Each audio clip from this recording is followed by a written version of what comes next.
الحمد لله وكفى وسلام على عباده الذين اصطفى أما بعد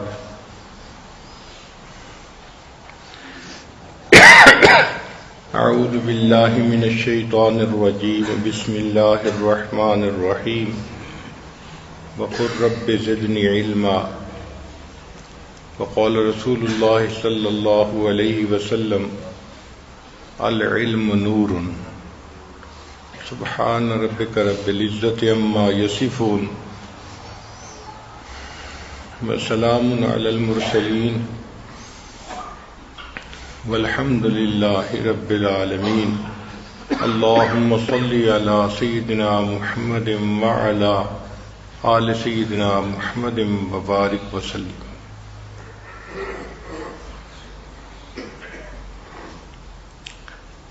دین اسلام ہر انسان کے لیے علم کا حاصل کرنا ضروری قرار دیتا ہے. علم نہ ہونا جہالت ہے اور علم کا ہونا نور ہے، روشنی ہے. تو اندھیرے کی بجائے روشنی کی اشاعت کرنے کے لیے دین اسلام نے ترغیب دی. نبی اسلام نے ارشاد فرمایا طلب العلم فریضۃ علی کل مسلم، ہر مسلمان کے اوپر علم کا حاصل کرنا لازم ہے. علم دو طرح کا ہوتا ہے، ایک ہے علم الادیان اور دوسرا ہے علم الابدان. ایک تو ہے دین کا علم، قرآن و حدیث کا علم، شریعت کا علم، اور ایک ہے مادی علم جس کو عصری علوم کہتے ہیں. دونوں علوم کو حاصل کرنا ضروری ہے. جب کسی کے ہاں بیٹی ہو تو اس کو چاہیے کہ اپنی بیٹی کو عصری تعلیم بھی دلوائے اور دینی تعلیم بھی دلوائے.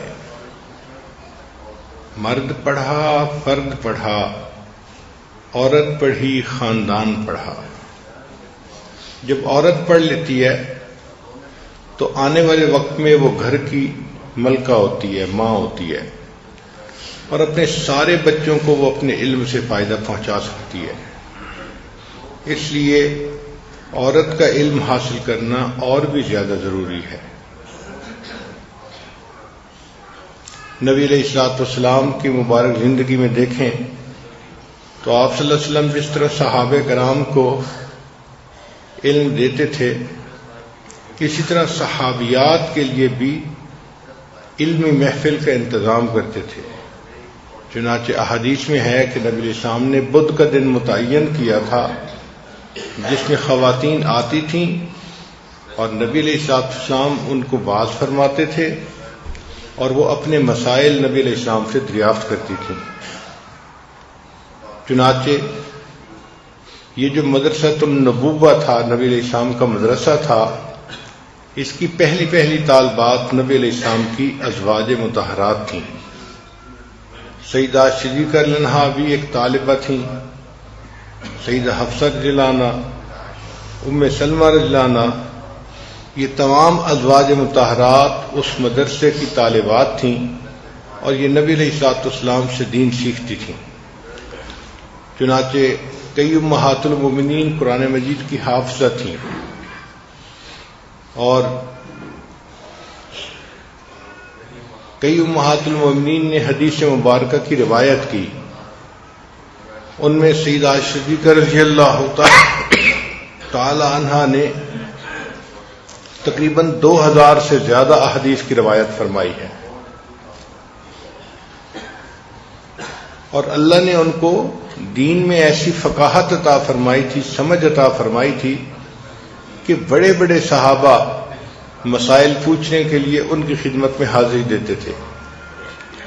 حافظ ابن قیم رحمۃ اللہ نے لکھا ہے کہ صحابہ کرام کی کل تعداد 1,24,000، مگر ان میں جو علماء صحابہ تھے جو مسائل بتاتے تھے اور ان کے اوپر دوسرے لوگ عمل کرتے تھے، تو عالم صحابہ 149 تھے جن کا فتویٰ چلتا تھا، جن کو معاشرے میں عالم سمجھا جاتا تھا، وہ 149 تھے۔ اور ان 49 میں 7 ایسے صحابہ کرام تھے جو عالم تھے، یعنی علماء میں سے بھی نمایاں عالم تھے۔ چنانچہ جب ان کا قول آ جاتا تھا تو باقی علماء اپنا قول واپس لے لیتے تھے، ان کا فتویٰ چلتا تھا۔ ان 7 صحابہ میں سے ایک سیدہ عائشہ صدیقہ رضی اللہ تعالی عنہا تھی۔ آپ اندازہ لگائیں اللہ نے ان کو کتنا علم عطا کیا ہوگا۔ سیدہ حفصہ رضی اللہ تعالی عنہا نے 60 احادیث کی روایت فرمائی، اور ان سے ان کے بھائی عبداللہ ابن عمر نے اور ان کے بھتیجے حمزہ بن عبداللہ، حارث بن وہب، عبد الرحمن بن حارث نے احادیث کی آگے روایت کی۔ نبی علیہ الصلوۃ والسلام نے سیدہ حفصہ رضی اللہ تعالیٰ عنہ کو لکھنا سکھانے کے لیے ایک صحابیہ بی بی شفا کے پاس ٹیوشن رکھا ہوا تھا، وہ تشریف لاتی تھیں اور ان کو لکھنا سکھاتی تھیں۔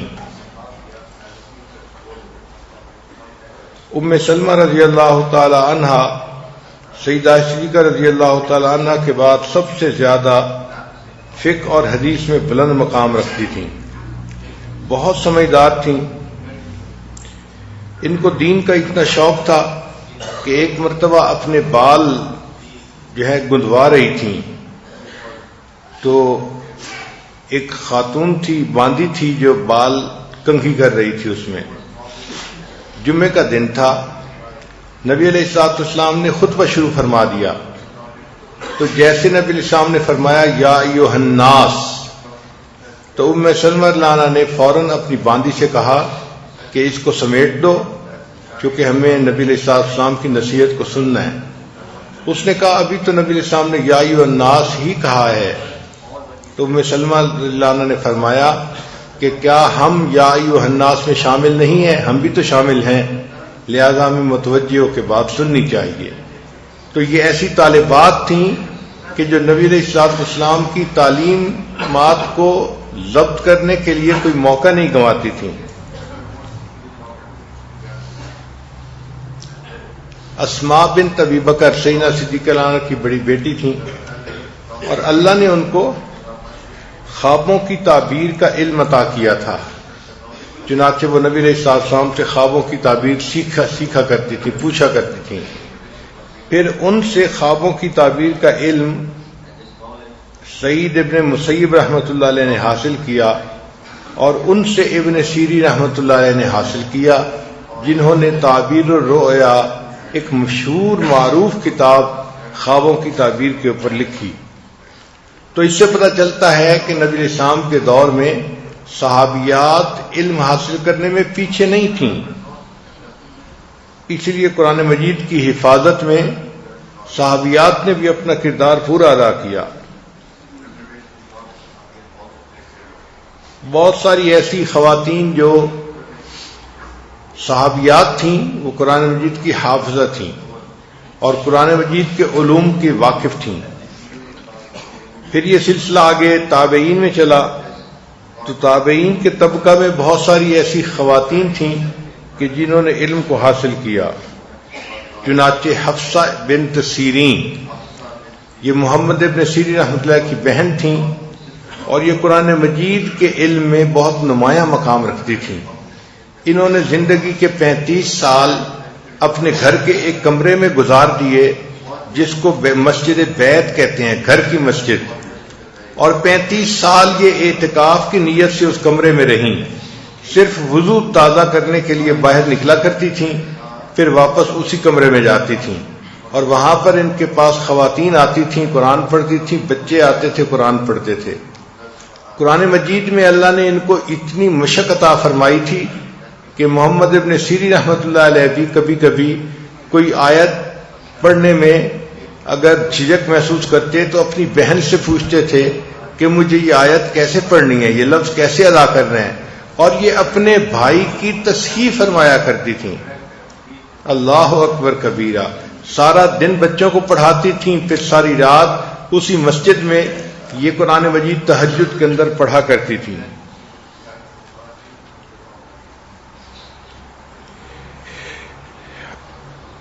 اسی طرح عمرہ بنت عبد الرحمن، ام دردہ ثانی، یہ بھی وہ خواتین تھیں کہ جو اپنے وقت کی عالمہ تھیں۔ ایک خاتون تھی کریمہ المروزیہ، یہ تو اپنے وقت میں بخاری شریف کی اتھارٹی سمجھی جاتی تھیں۔ ہرات میں ان کے بہت سارے شاگرد تھے، حتیٰ کہ خطیب بغدادی اور الحمیدی کے نام بھی ان کے شاگردوں میں شامل ہیں۔ چنانچہ 5ویں صدی ہجری میں ایک خاتون تھی ام الخیر فاطمہ بنت علی، یہ مسلم شریف کا درس دیا کرتی تھیں اور دور دور سے خواتین ان سے آ کے مسلم شریف پڑھا کرتی تھیں۔ پھر ایک خاتون تھی زینب بنت احمد بنت کمال، انہوں نے اتنے محدثین سے سندیں حاصل کی تھیں کہ مشہور تھا کہ ان کی سندیں اٹھانے کے لیے ایک اونٹ کی ضرورت ہے، یعنی ایک اونٹ کے بوجھ کے برابر ان کو احادیث کی سندیں حاصل تھیں۔ امام مالک رحمۃ اللہ علیہ مسجد نبوی میں حدیث پاک کا درس دیا کرتے تھے تو شاگرد پڑھتے تھے۔ اسی مجلس میں کپڑوں کے پردے لٹکے ہوتے تھے اور ان پردوں کے پیچھے امام مالک رحمۃ اللہ کی بیٹیاں بھی بیٹھتی تھیں اور وہ بھی درس میں شریک ہوتی تھیں۔ چنانچہ کئی مرتبہ ایسا ہوا کہ اگر کوئی آدمی عبادت پڑھ رہا ہے اور اس میں کوئی غلطی کر رہا ہے تو یہ بچیاں لکڑی کو لکڑی کے ساتھ مار کر آواز پیدا کرتی تھیں تاکہ امام مالک رحمۃ اللہ کو اندازہ ہو جائے کہ پڑھنے میں غلطی ہو رہی ہے، تو پھر امام مالک رحمۃ اللہ علیہ غلطی کی نشاندہی کر دیا کرتے تھے۔ حکیم ترمذی رحمۃ اللہ علیہ فرماتے ہیں کہ میں نے لڑکپن میں 7 معلمات سے علم حدیث حاصل کیا، تو اس سے پتہ چلتا ہے کہ بہت ساری خواتین علم حاصل کرتی تھیں اور علم کی خدمت میں اپنی زندگی گزار دیتی تھیں۔ چنانچہ ام عیسیٰ بنت ابراہیم بغداد کی ایک بہت مقبول خاتون تھیں، علامہ ابن جوزی رحمۃ اللہ علیہ ان کے فتوے مانا کرتے تھے۔ اور سمرقند میں تو بہت ساری خواتین عالمات تھیں، چنانچہ شاہ علاء الدین حنفی فقیہ سمرقندی جو مصنف ہیں تحفۃ الفقہاء کے، ان کی صاحبزادی کا نام تھا فاطمہ، وہ بڑی مفتیہ تھیں، فقیہہ تھیں۔ ان کے شوہر نے تحفۃ الفقہاء کی شرح لکھی البدایہ والثنایا، تو ان کے شوہر کی جو کوئی غلطی ہوتی تھی تو اس کی وہ تصحیح کیا کرتی تھیں۔ ان کے زمانے میں جب کوئی فتویٰ جاری ہوتا تھا تو سب سے پہلے ان کے والد کے سائن ہوتے تھے، پھر اس کے بعد ان کے شوہر کے سائن ہوتے تھے، پھر اس کے بعد فاطمہ کے بھی دستخط ہوا کرتے تھے۔ کتابوں میں لکھا ہے کہ اس زمانے میں اگر کسی فتویٰ پر فاطمہ کے سائن نہیں ہوتے تھے تو علماء اس فتوے کو قبول نہیں کیا کرتے تھے۔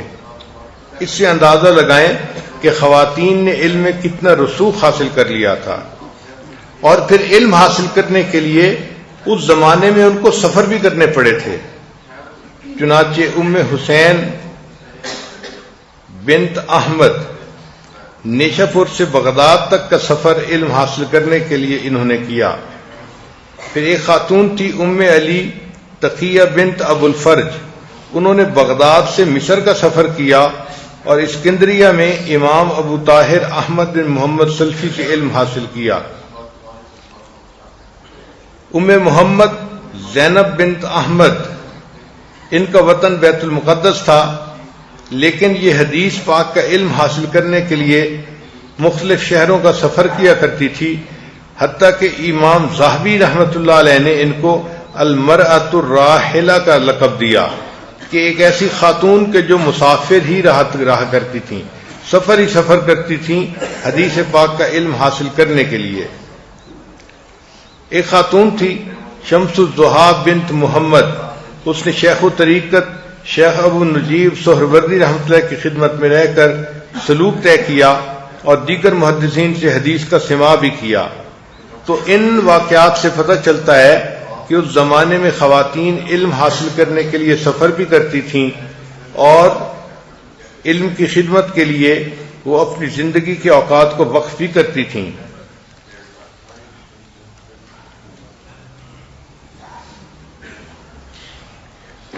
جس طرح مردوں کے اندر خدمت دین کا جذبہ ہوتا ہے، اللہ تعالیٰ نے عورتوں کے اندر بھی خدمت دین کا جذبہ رکھا ہے، لہذا خواتین نے اپنے اپنے وقتوں میں مدارس کو چلائے اور دین کی خدمت کی۔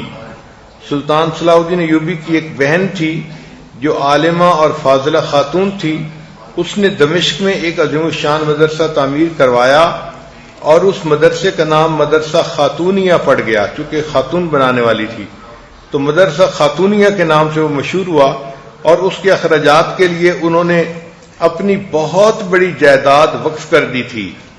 یعنی ان کے دل میں دین کا اتنا شوق تھا کہ دین کے علم کے لیے خود مدرسہ بھی بنوایا اور مدرسہ چلنے کے لیے ایک بڑی جائیداد بھی انہوں نے وقف کر دی۔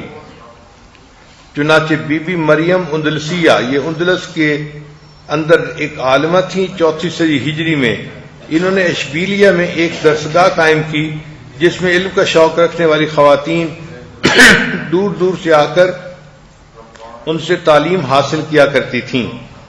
پھر 6 صدی ہجری میں ایک خاتون گزری ہیں، ان کا نام تھا شہدہ، مگر ان کا لقب پڑ گیا فخر النساء، یعنی وہ اتنی عالمہ فاضلہ تھیں، نیک تھیں، تقیہ نقیہ تھیں کہ ان کو فخر النساء کا لقب دیا گیا کہ عورتوں کے ان کے اوپر گویا فخر تھا۔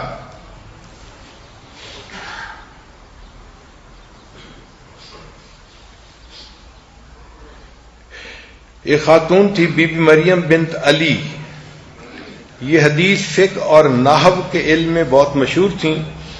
انہوں نے بچپن میں قرآن مجید کا علم حاصل کر لیا اور نحو کے علم میں کافی مشہور تھیں، اور فقہ شافعی کی مشہور کتابیں انہوں نے زبانی یاد کی ہوئی تھیں۔ ان کے شاگردوں میں علامہ جلال الدین سیوطی کا نام بھی آتا ہے۔ ایک خاتون بی بی حنفیہ شیخ عبد الرحمن بن احمد کی صاحبزادی 9 ہجری میں گزری ہیں، علامہ کمال ابن خیر سے حدیث کا علم حاصل کیا اور جلال الدین سیوطی کے اساتذہ میں ان کا نام بھی شامل ہے۔ پھر ایک خاتون تھی بی بی ملکہ شرف الدین،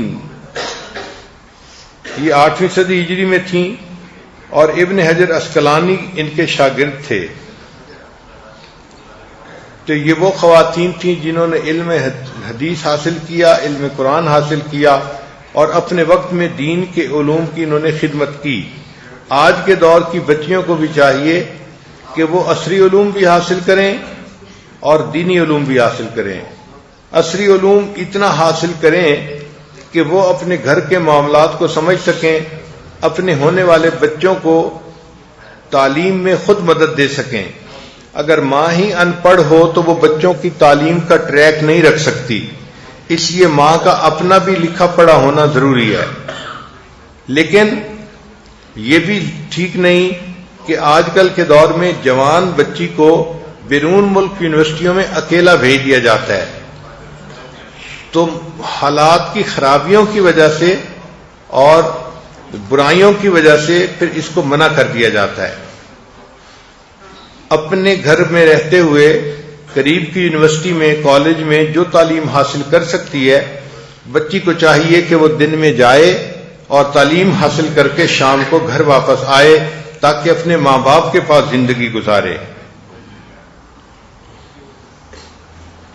دینی تعلیم حاصل کرنا آج کے دور میں بہت آسان بن گیا ہے۔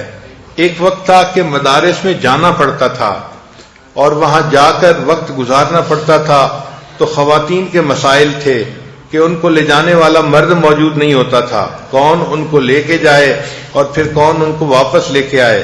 آج کے دور میں آن لائن مدارس بن گئے ہیں اور اتنی اچھی تعلیم کا سلسلہ شروع ہو گیا ہے کہ عورت اپنے گھر میں بیٹھی ہوئی جو ہے اپنے علم کو حاصل کر سکتی ہے. چنانچہ بہت ساری خواتین آن لائن کورسز کر کے عالمہ بن رہی ہیں. اس موقع سے فائدہ اٹھانا چاہیے اور علم کو حاصل کرنا چاہیے تاکہ علم کے نور سے سینہ منور ہو جائے اور قیامت کے دن علماء کی قطار میں شمولیت نصیب ہو جائے. ہمارا یہ تجربہ ہے کہ عورت جب کوئی کمٹمنٹ کر لیتی ہے تو وہ بہت اس کے اوپر پکی ہو جاتی ہے اور واقعی حیران کر دیتی ہے. کئی مرتبہ اللہ نے اس کو اتنی قوت ارادی دی ہوتی ہے. ایک مرتبہ مجھے گھر سے اطلاع ملی کہ ایک کالج کی بچی بیعت ہونے کے لیے آئی ہے. چنانچہ میں مہمان خانے سے اپنے گھر آ گیا. پردے کے پیچھے ایک کالج کی لڑکی تھی، اس نے توبہ کے کلمات پڑھے اور میں نے اس کو کچھ معاملات بتا دیے. معاملات پوچھنے کے بعد وہ کہنے لگی کہ حضرت آپ مجھے گائیڈ کریں کہ مجھے اب کیا کرنا چاہیے. میں نے پوچھا کہ آپ نے پہلے کیا کیا ہے؟ اس نے کہا کہ میں نے بی اے کا امتحان دے دیا ہے اور اب میں فارغ ہو گئی ہوں، اس لیے جو اب آپ کہیں گے میں وہی کروں گی. میں نے کہا کہ میں آپ کو ایک مشورہ دیتا ہوں، اگر آپ اس پر عمل کر لیں تو آپ کے لیے بہت فائدہ مند ہوگا. اس نے پوچھا کیا؟ میں نے کہا کہ ہمارے مدرسے کے جو وفاق کے امتحان ہیں ان میں تقریباً 4 مہینے ابھی باقی ہیں، تو آپ ایسا کریں کہ آپ اس کے پہلے سال کے اندر داخلہ لے لیں عالمہ کورس میں، اور چونکہ آپ نے بی اے پڑھا ہوا ہے تو آپ کے لیے پہلا سال کی کتابیں پڑھنا اتنا مشکل نہیں ہوگا. اور ہم آپ کی اسپیشل فیور بھی کریں گے کہ جو مدرسے کی معلمات ہیں ان سے گزارش کریں گے کہ آپ کو دن میں بھی پڑھائیں، اور جب مدرسے کی بچیاں چلی جاتی ہیں ڈے اسکالر تو اس وقت میں وہ آپ کو 1-on-1 بیسس پہ ٹائم دے کے مزید بھی ٹیوشن ورک کریں تاکہ آپ کی پروگریس اچھی ہو جائے. اس نے کہا ٹھیک ہے، میں اپنی امی سے بات کر کے کل آ کے داخلہ لے لوں گی. چنانچہ وہ بچی گھر واپس گئی، اس نے اپنی والدہ سے اجازت لی اور اگلے دن آ کے اس نے مدرسے میں اپنے نام کی رجسٹریشن کروا دی. اس نے پڑھنا شروع کر دیا. ہم نے بھی معلمات سے کہہ کے اس کا ایک سکیجول بنوا دیا کہ وہ دن میں بھی کلاس کے ساتھ پڑھے اور جب دوپہر کو کلاس سے چھٹی ہو جائے تو پھر وہ ٹیوشن ورک کرے تاکہ جو اس کا کورس رہ گیا ہے اس کو بھی وہ کور اپ کر لے. چنانچہ اس طرح اس بچی کی تعلیم کا سلسلہ بہت اچھا چلنا شروع ہو گیا. بچی بھی بہت شوق سے پڑھنے لگ گئی. ہم مطمئن ہو گئے کہ اللہ تعالیٰ نے فضل فرما دیا. پھر ایک دن ایسا ہوا کہ مجھے گھر والوں نے اطلاع بھیجی کہ جی فلاں بچی جو ہے وہ آج صبح سے رو رہی ہے اور کسی سے کوئی بات ہی نہیں کر رہی اور بس اس کی آنکھوں سے آنسو ہی ٹپکتے چلے جا رہے ہیں. میں نے بھی اس سے بات کرنے کی کوشش کی ہے تو اس نے مجھ سے بھی بات نہیں کی. تو آپ پلیز گھر آئیں اور آپ آ کے اس سے بات کریں، ہو سکتا ہے کہ وہ آپ کے سامنے اپنی بات کو کھول دے. چنانچہ پھر میں مہمان خانے سے گھر آیا. اس بچی کو ہم نے پردے کے پیچھے بٹھایا. اس سے میں نے پوچھا کہ کیا ہوا.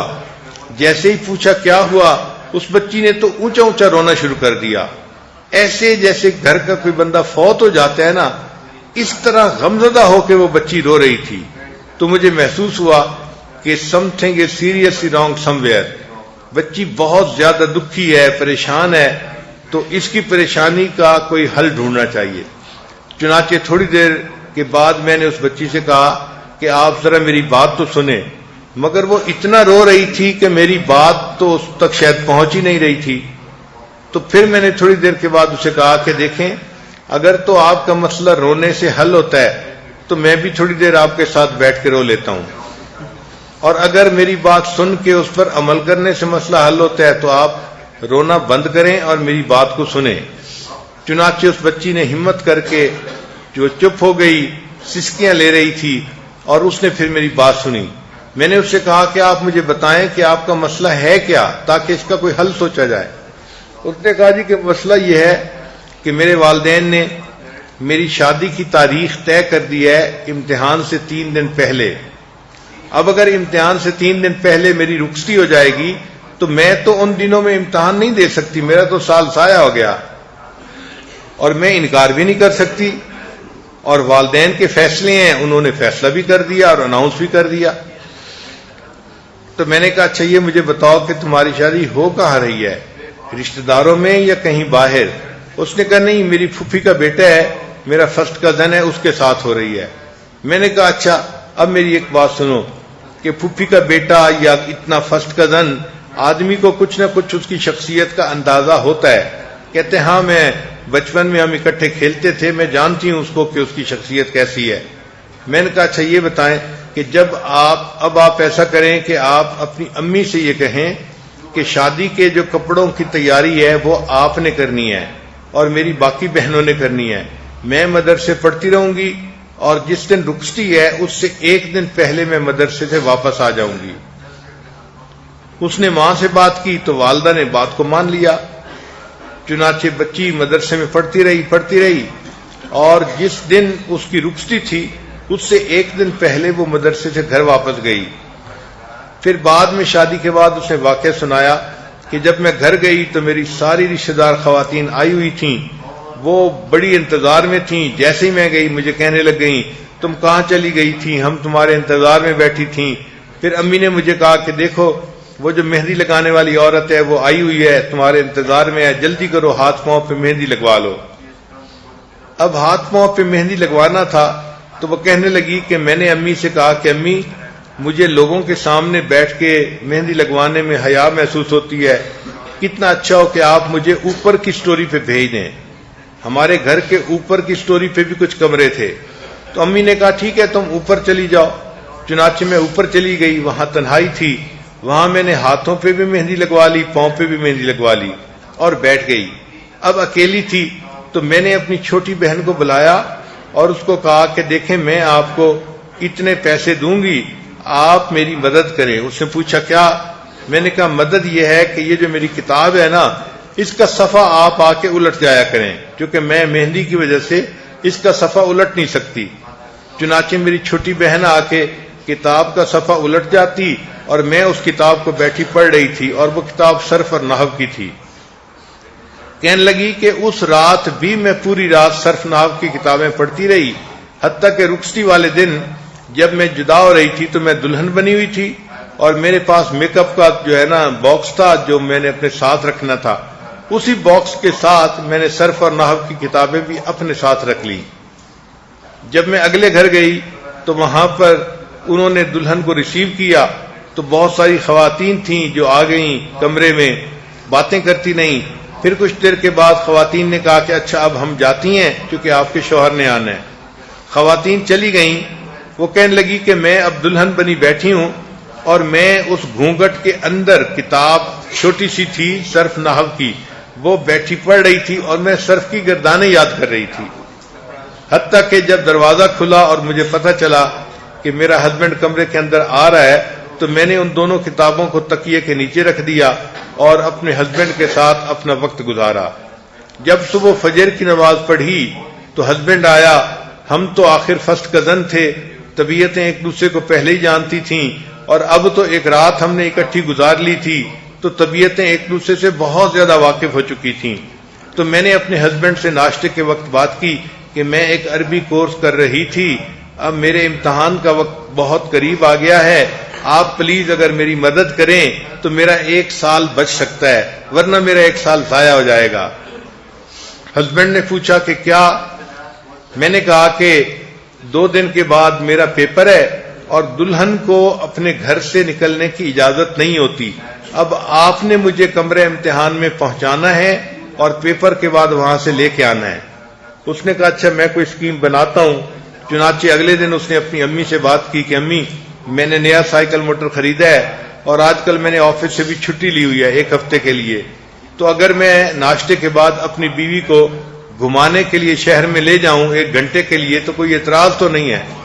تو ماں اپنے بیٹے کو کیسے منع کر سکتی تھی؟ اس نے کہا ہاں بیٹا بیوی کو لے جاؤ، مگر وہ وقت ہوتا ہے عورتوں کے آنے کا اور ملنے کا، تو اس کو جلدی گھر لے آنا۔ اس نے کہا ہاں امی میں جلدی گھر لے آیا کروں گا۔ چنانچہ اگلے دن کیا ہوا کہ اس دلہن کو اس کے خاوند نے سائیکل موٹر پہ بٹھایا اور صبح 8 بجے سے پہلے اس نے 15 منٹ پہلے ہمارے گھر میں پہنچا دیا. کیونکہ مدرسہ گھر کے بالکل قریب ہے، اس لیے گھر میں میری اہلیہ نے اس بچی کی کچھ یونیفارم جو تھیں وہ دھلوا کے استری کروا کے رکھ دی تھیں. وہ دلہن آئی اور سیدھا اس کمرے میں چلی گئی. وہاں جا کے اس نے اپنے زیورات اتارے، کپڑے دلہن والے اتارے، اور ایک عام اسٹوڈنٹ والے کپڑے اس نے پہن لیے جو سفید کپڑے ہوتے ہیں. پھر وہ سفید کپڑے پہن کے اپنے رول نمبر سلپ لے کے جامعہ میں آ گئی اور وہاں بیٹھ کے اس نے پیپر دیا. پیپر دینے کے بعد وہ دوبارہ اسی کمرے میں آئی اور اس نے اپنے طالبہ والے کپڑے اتارے اور دلہن والے کپڑے پہن کے میک اپ کر کے وہ دلہن کے لیے طرح تیار ہو گئی. پھر اس کا ہسبینڈ اس کو لے کے واپس چلا گیا. اس طرح شادی کے ابتدائی دنوں میں اس بچی نے وفاق کا امتحان دیا، اور اللہ کی شان دیکھیں کہ جب رزلٹ آیا تو 80% سے زیادہ نمبر لے کے وہ پاس ہو گئی. تو اس کا مطلب یہ ہے کہ اگر بچیاں اپنے دل میں کوئی کمٹمنٹ کر لیتی ہیں تو اللہ نے ان کو اتنی ہمت دی ہوتی ہے کہ یہ اس کو کر گزرتی ہیں. تو دین کا علم حاصل کرنے کے لیے جتنی محنت کرنی پڑے، جتنی قربانی دینی پڑے دینی چاہیے، اور اس علم کا نور اپنے سینے میں اتارنا چاہیے. آج کل تو یونیورسٹی کی بہت اعلیٰ تعلیم یافتہ بچیاں وہ بھی دین کا تعلیم حاصل کر رہی ہیں. چنانچہ ہمارے مدارس میں ایف اے بی اے کی تو اب بات ہی نہیں کرتے ہم، کوئی ایم اے ہوتا ہے، کوئی ڈبل ایم اے، کوئی بچیاں انجینئر ہوتی ہیں، کوئی بچیاں ڈاکٹر ہوتی ہیں، کوئی بچیاں ہوتی ہیں جنہوں نے جو ہے وہ فائنینس میں کیا ہوتا ہے اپنے کورسز، اور وہ پھر عالمہ بننے کے لیے آتی ہیں، اور الحمدللہ کہ وہ بچیاں عالمہ بن رہی ہیں. اب آپ دیکھیں کہ پچھلے سال میں وفاق المدارس کا جو امتحان ہوا اس میں 1300 میڈیکل ڈاکٹر بچیوں نے بخاری شریف کا امتحان دیا. الحمدللہ ثم الحمدللہ، یہ اللہ رب العزت کی رحمت ہے اور اس کی مہربانی ہے کہ خواتین کے اندر دین کا ایسا جذبہ بیدار ہو گیا ہے کہ وہ بچیاں دنیا کا علم بھی پڑھ رہی ہیں اور ساتھ ساتھ دین کا علم بھی پڑھ رہی ہیں.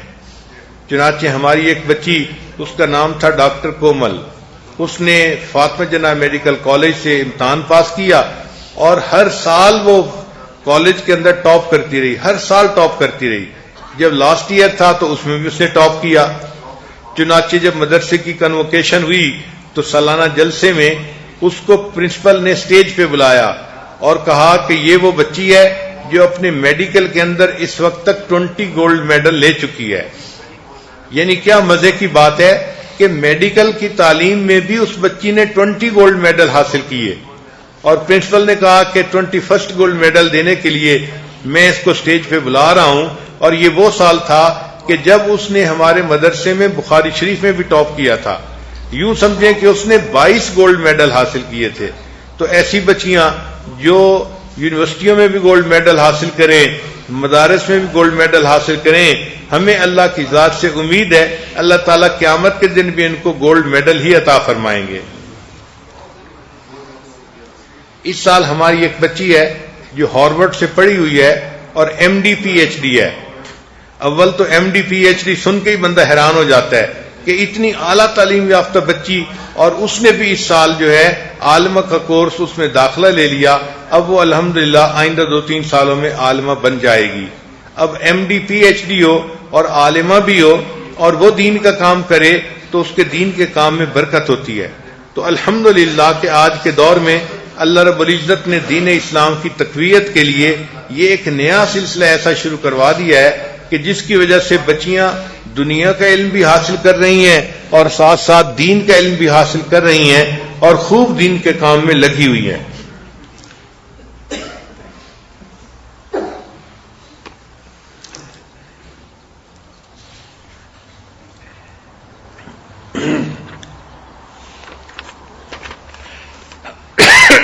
جو بچی اسٹوڈنٹ ہو اس کو چاہیے کہ وہ چند باتوں کا بڑا خیال رکھے. سب سے پہلی بات کہ اس کو چاہیے کہ وہ اپنی دوستی اپنی والدہ سے کرے، اپنی بہنوں سے کرے یا پھر کتابوں سے کرے. یونیورسٹی کی لڑکیوں کے ساتھ دوستی یہ انتہائی خطرناک چیز ہوتی ہے اور یہیں سے شیطان کو راستہ مل جاتا ہے.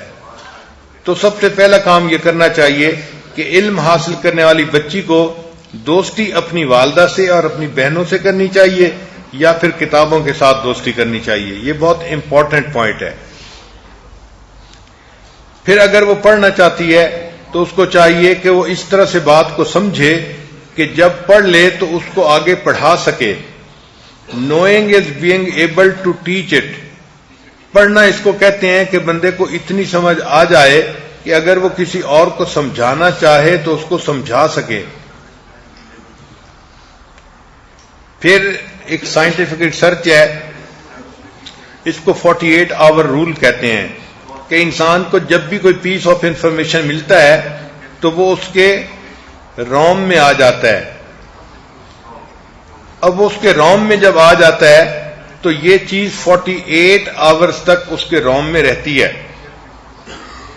اگر اس دوران اس کو ریپیٹ کر لیا جائے تو یہ روم سے اس کے ریم میں منتقل ہو جاتی ہے اور مستقل حصہ بن جاتی ہے اس کی میموری کا, ورنہ پھر یہ ڈیلیٹ ہو جاتی ہے. تو 48 آور رولز کے حساب سے بچی جو روزانہ پڑھے اس کو ودن 24 آور دہرائے, یاد کرے, تاکہ وہ اس کی پرماننٹ میموری کا حصہ بن جائے.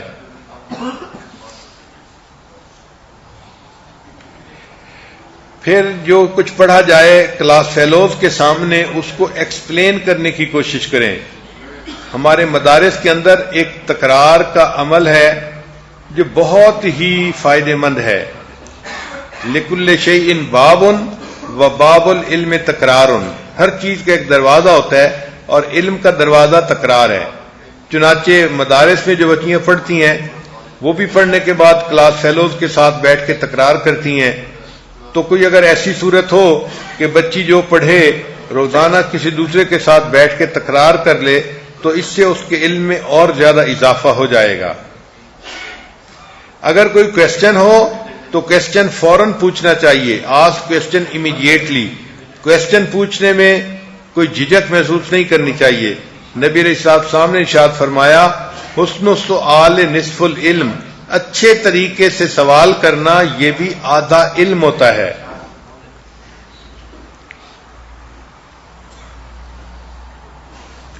چنانچہ اپنی کنسنٹریشن کو بحال رکھنا چاہیے, خاص طور پر کلاس میں, تاکہ جو معلمہ پڑھا رہی ہے اس سے پورا علم حاصل ہو سکے. یہ سب سے پہلا پوائنٹ تھا. دوسرا پوائنٹ تھا کہ don't multi task while studying.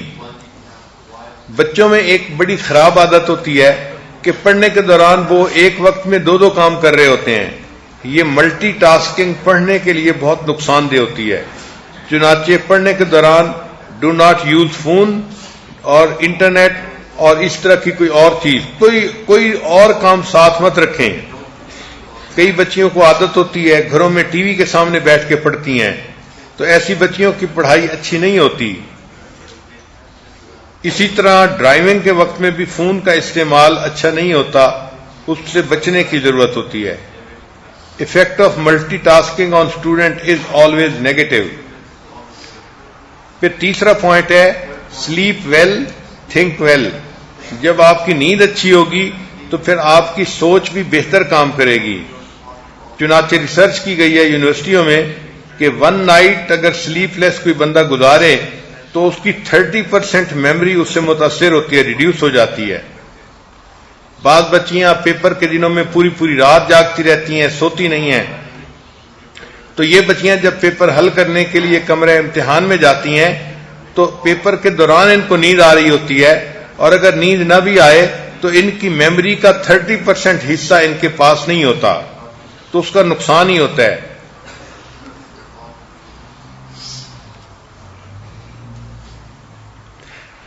Sleep helps neurons in brain that impress long-term memory.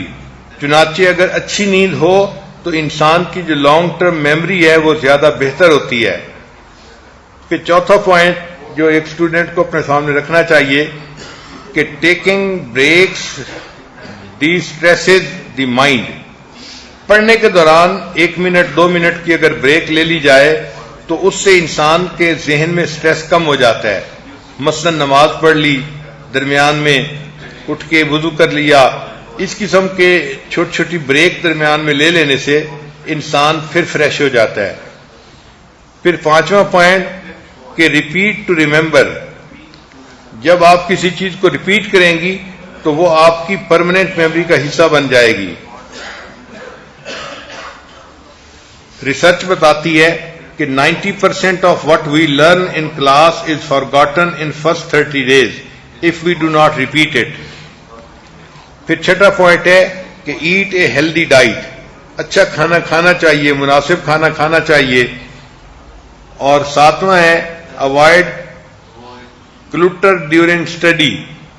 بچیوں کی عادت ہوتی ہے، بچوں کی بھی، کہ ان کے کمرے کو جا کے دیکھیں تو کہیں کتابیں پڑی ہیں، کہیں سامان پڑا ہے، گٹھڑیاں بنی ہوئی ہیں، ایک میس بنا ہوا ہوتا ہے پورا کمرہ۔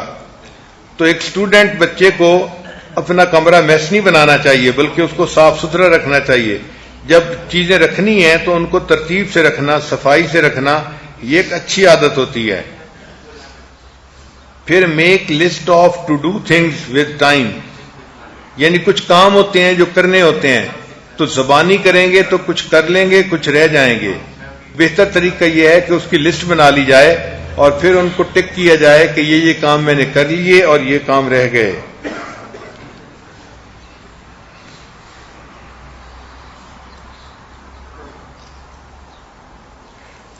پھر اسٹوڈنٹ کو چاہیے کہ اپنی مختلف سبجیکٹ کی چیزوں کے لیے الگ الگ فولڈرز بنائے جائیں۔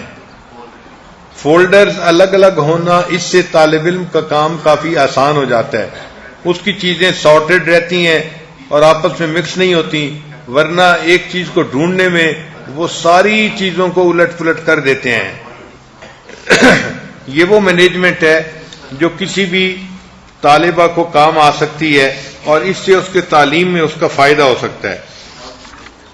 پھر تعلیم حاصل کر کے اللہ سے دعا بھی مانگے کہ اے اللہ اس علم کا نور میرے سینے میں اتار دیجئے، کیونکہ جب اللہ تعالیٰ سینے میں نور اتار دیتے ہیں تو پھر انسان علم سے، نور سے فائدہ اٹھانے والا بن جاتا ہے۔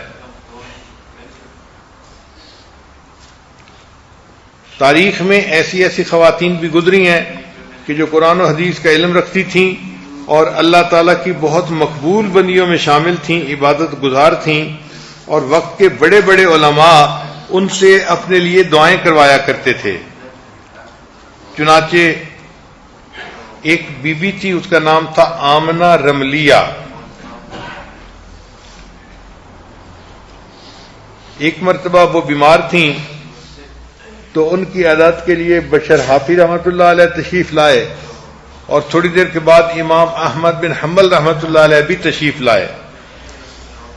تو جب وہاں بیٹھے ہوئے تھے تو کوئی بات چلی تو امام احمد بن حنبل رحمۃ اللہ علیہ نے کہا کہ میرے لیے مغفرت کی دعا کر دیجئے۔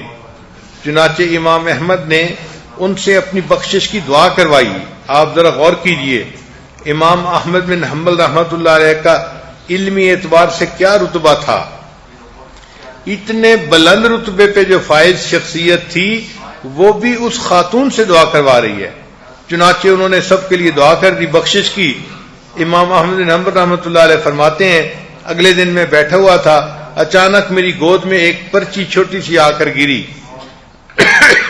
فرماتے ہیں میں نے اس کو اٹھایا تو لکھا ہوا تھا کہ ہم نے تمہاری بخشش بھی کر دی اور اگر ہم چاہتے تو تمہارے لیے اور بھی بہت کچھ کر سکتے تھے۔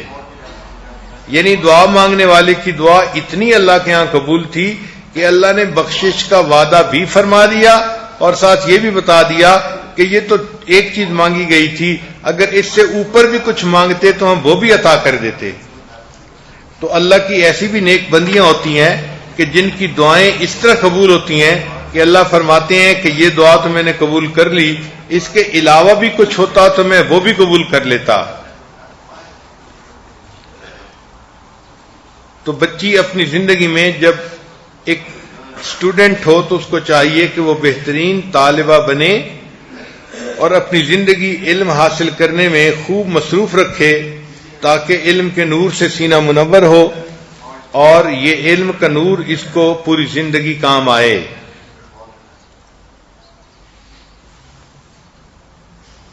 وآخر دعوانا ان الحمد للہ رب العالمین۔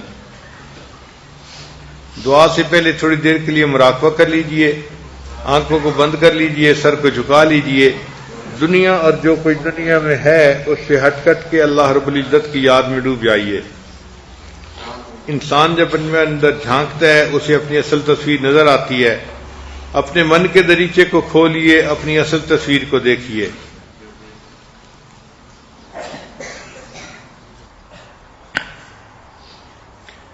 دل مغموم کو مسرور کر دے،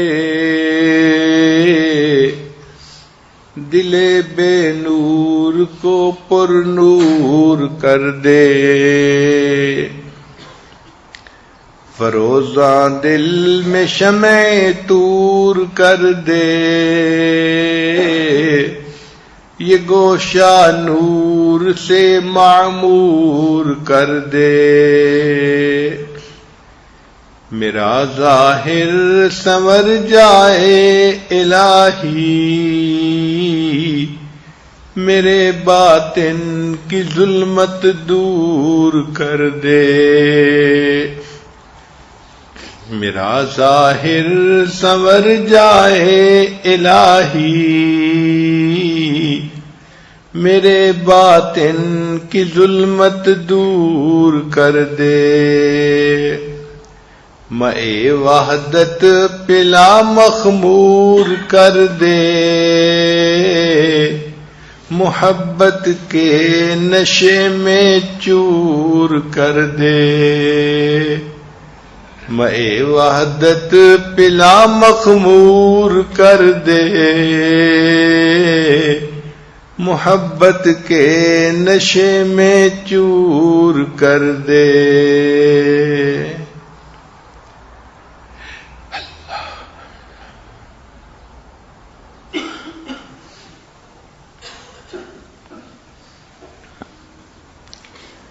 لا الہ الا اللہ محمد الرسول اللہ۔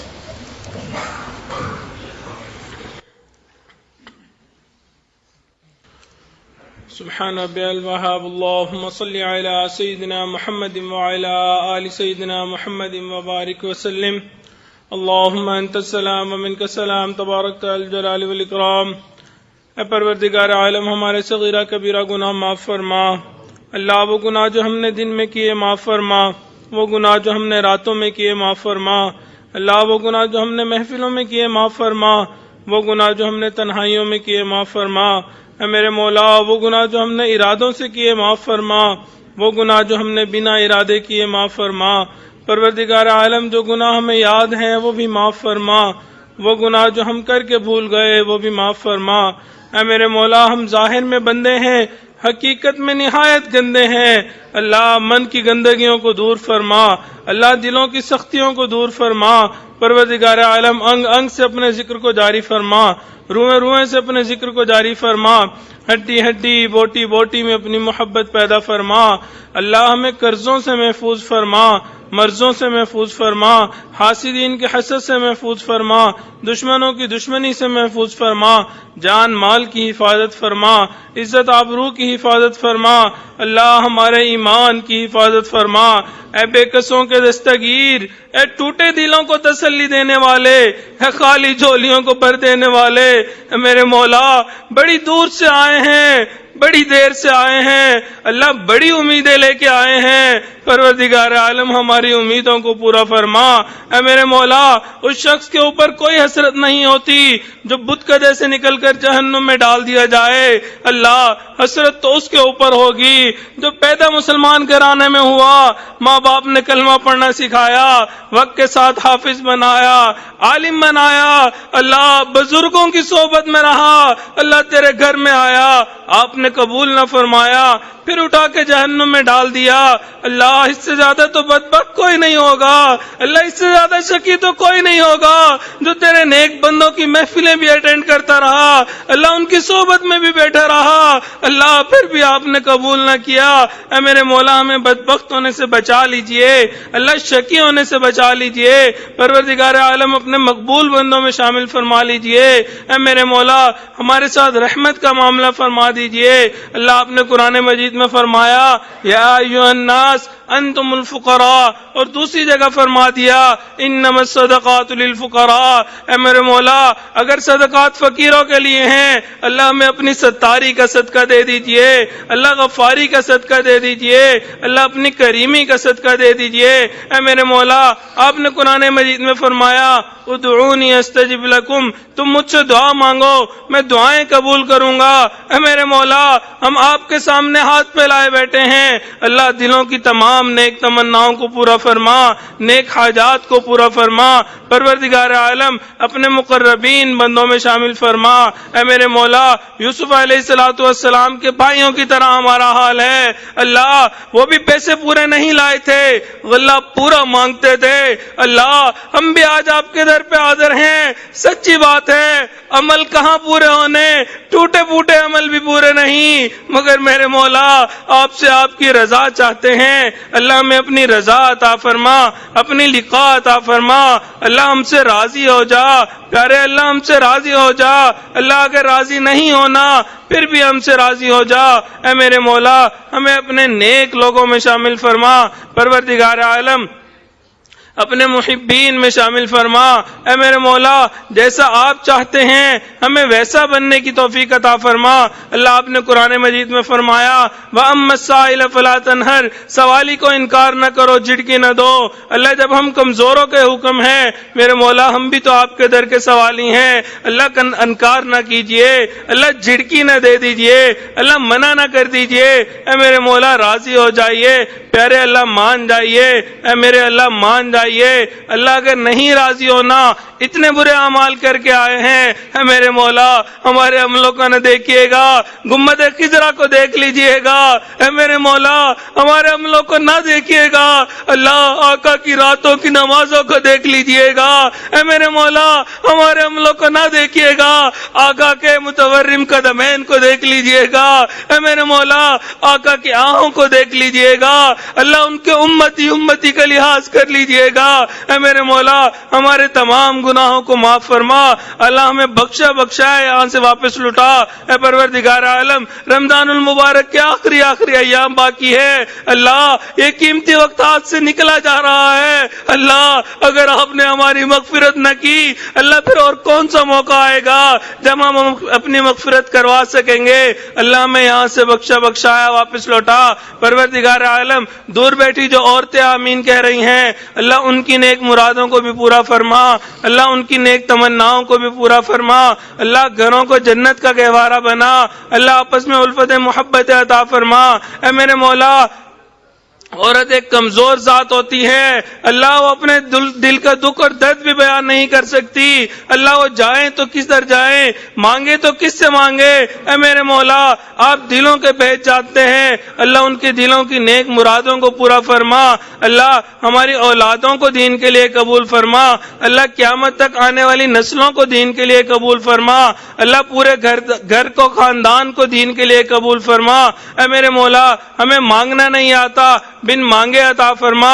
پروردگار عالم حضور علیہ السلام نے جو خیر مانگی وہ بھی عطا فرما، جن شرور سے پناہ مانگی وہ پناہ بھی عطا فرما۔ پروردگار عالم ہمیں شیطان سے محفوظ فرما، نفس کی سرکشی سے محفوظ فرما، اللہ نفس مطمئنہ عطا فرما۔ پروردگار عالم جو لوگ قرض کی وجہ سے پریشان ہیں ان کی پریشانی کو دور فرما، اللہ جو مریض ہیں ان کو شفائے کاملہ عاجلہ مستمرہ عطا فرما، اللہ ہمارے عزیز اقارب مشائخ رشتہ دار جو اس دنیا سے فوت ہو گئے ان کی مغفرت فرما، جن کی آپ نے مغفرت کر دی قرب کے اعلیٰ ترین درجات عطا فرما، اللہ جو مانگا وہ بھی عطا فرما، جو مانگنا چاہیے تھا نہیں مانگ سکے وہ بھی عطا فرما۔ ربنا تقبل منا انك انت السميع العليم تب علينا انك انت التواب الرحيم صلی اللہ تعالی علی حبیبہ سیدنا محمد وآلہ واصحابہ اجمعین برحمتک یا ارحم الراحمین۔